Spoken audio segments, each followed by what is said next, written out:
तपाईँले कहिले च्याटजिपिटीलाई यस्तो भन्नुभएको छ, राइट माई रेज्युमे। एआईले केही त लेखिदिन्छ, तर तपाईँले सोच्नुभएको जस्तो राम्रो हुँदैन।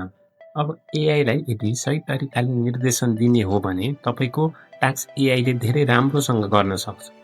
प्रश्न एआई कति स्मार्ट छ भन्ने होइन, प्रश्न तपाईँ एआईसँग कसरी कुरा गर्न सक्नुहुन्छ भन्ने हो। त्यसलाई प्रम्प्ट इन्जिनियरिङ भनिन्छ।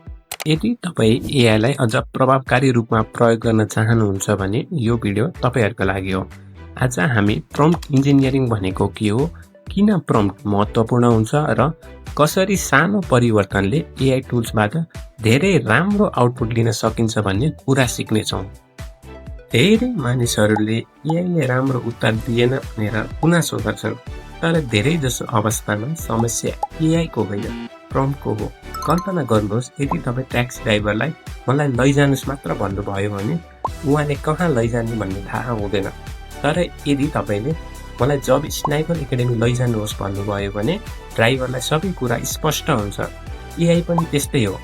एआईलाई कन्टेक्स्ट चाहिन्छ, डाइरेक्सन चाहिन्छ र गोल चाहिन्छ। धेरै मानिसहरूलाई लाग्छ प्रम्प्ट इन्जिनियरिङ भनेको धेरै लामो प्रम्प्ट लेख्नु हो वा कुनै सिक्रेट फर्मुला हो, तर वास्तवमा त्यस्तो होइन। प्रम्प्ट इन्जिनियरिङ भनेको एआईसँग प्रभावकारी रूपमा कम्युनिकेट गर्ने टेक्निक हो। जसरी हामी कुनै व्यक्तिलाई काम दिँदा स्पष्ट रूपमा के गर्ने, किन गर्ने र कसरी गर्ने भनेर बताउँछौँ, त्यसै गरी एआईलाई पनि स्पष्ट निर्देशन दिनुपर्छ। एआईले तपाईँको मन पढ्न सक्दैन, उसले तपाईँले लेखेको प्रम्प्ट मात्र बुझ्छ। त्यसैले राम्रो प्रम्प्ट लेख्न सक्नु नै प्रम्प्ट इन्जिनियरिङ हो। र एउटा राम्रो प्रम्प्ट लेख्न हामी 4C फ्रेमवर्क भनिन्छ। 4C फ्रेमवर्कमा कन्टेक्स्ट, क्ल्यारिटी, कन्स्ट्रेन्ट र कन्सिस्टेन्सी हुन्छ। पार्ट 2 मा हामी 4C फ्रेमवर्क अझ डिटेलमा बुझ्नेछौँ।